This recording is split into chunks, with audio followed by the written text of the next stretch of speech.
Imagine waking up one morning and discovering that every member of your family had been brutally murdered. Now imagine something even worse. Evidence suggested the killer didn't run away. He stayed. He ate their food. He fed their animals. He tended their fires. Some believe he even slept inside their house, while their bodies lay only a few rooms away. For over 100 years, no one has ever identified the murderer. This is not fiction. It happened on a lonely German farm called Hinterkaifeck, and the deeper investigators looked, the stranger everything became. Because this story didn't begin with murder. It began with footprints. Footprints that appeared from the forest, but never left. Hinterkaifeck wasn't really a village.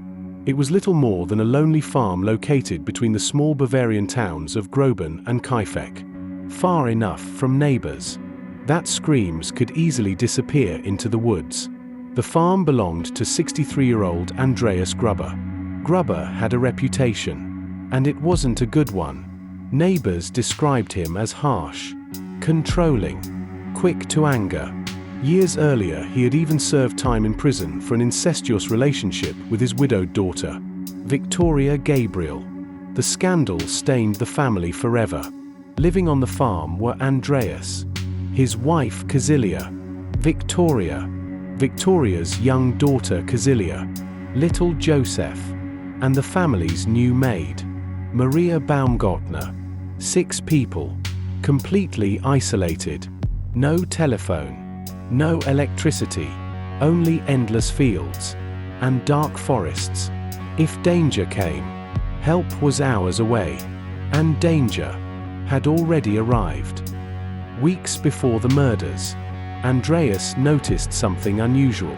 Fresh footprints appeared in the snow. They came from the forest, straight toward the farmhouse. But there was one terrifying detail. There were no footprints leading back. Someone had walked to the farm and never left.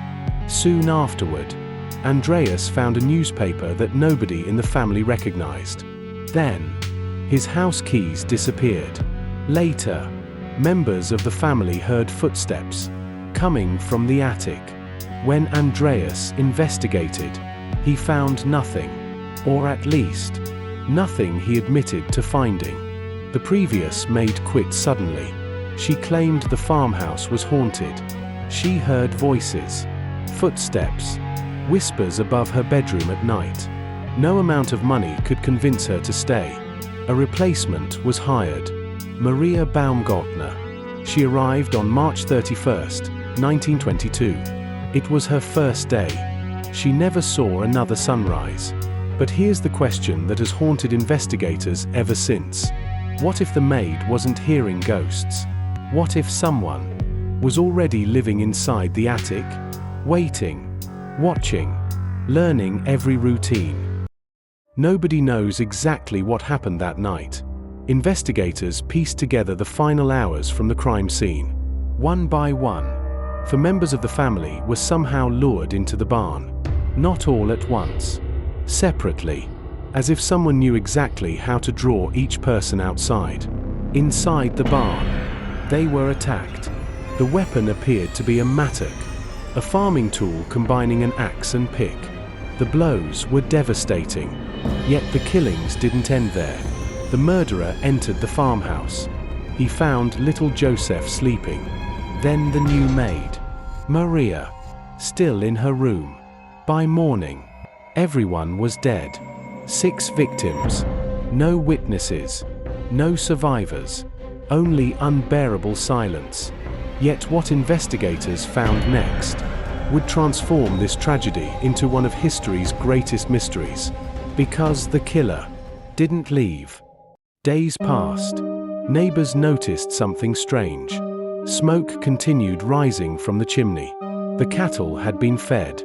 Fresh bread appeared to have been cut. Someone was caring for the farm. When neighbors finally entered the house on April 4th, they found the horrifying truth. The bodies had remained where they fell. Some appeared partially covered with hay. Little Kazilia had survived the initial attack for several agonizing hours. Evidence suggested she had torn out clumps of her own hair while lying trapped beneath the bodies. But investigators uncovered something even more chilling. Food had been eaten. Meals had been prepared. Someone had slept in the beds. The family dog had been cared for. Whoever committed the murders remained inside the farmhouse for several days, walking the halls, cooking meals, listening to absolute silence. Some detectives later believed the killer hid in the attic, watching investigators arrive, only a few feet overhead. If true, the murderer escaped while police searched the property, invisible, hidden in plain sight. More than 100 suspects have been proposed. None were ever convicted. Some believed it was robbery, but money remained untouched. Others suspected revenge. Andreas Gruber had accumulated enemies throughout his life. The family scandal, land disputes, personal feuds, all created motives. One theory focused on Carl Gabriel, Victoria's husband. Officially, Carl had died during World War I, but rumors spread that he survived. Could he have returned? Only to discover the shocking truth about his family. There was never evidence, only speculation. Another suspect was Lorenz Schlittenbauer, a neighbor rumored to have fathered young Joseph. Investigators found aspects of his behavior after the murders unusual. He seemed strangely familiar with the crime scene, yet suspicion alone was never enough. Every theory answered one question, while creating 5 new ones, and one mystery has never been explained. If someone really hid inside the attic for days before the murders, how did no one ever discover them?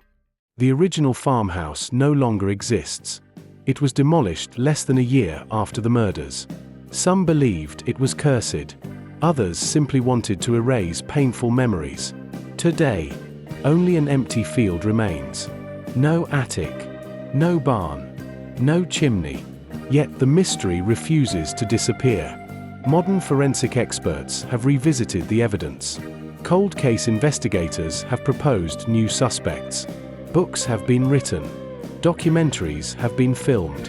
But the identity of the killer remains unknown. Perhaps that's why the Hinterkaifeck murders continue to haunt us. Not simply because 6 innocent people died, but because every clue suggests the murderer was astonishingly close. Watching, waiting, hiding just overhead, while the family lived their ordinary lives. Sometimes the most terrifying monsters don't come from the darkness outside. Sometimes, they've already moved in. If you enjoy true mysteries that remain unsolved to this day, subscribe for more stories where history is often stranger and far more frightening than fiction.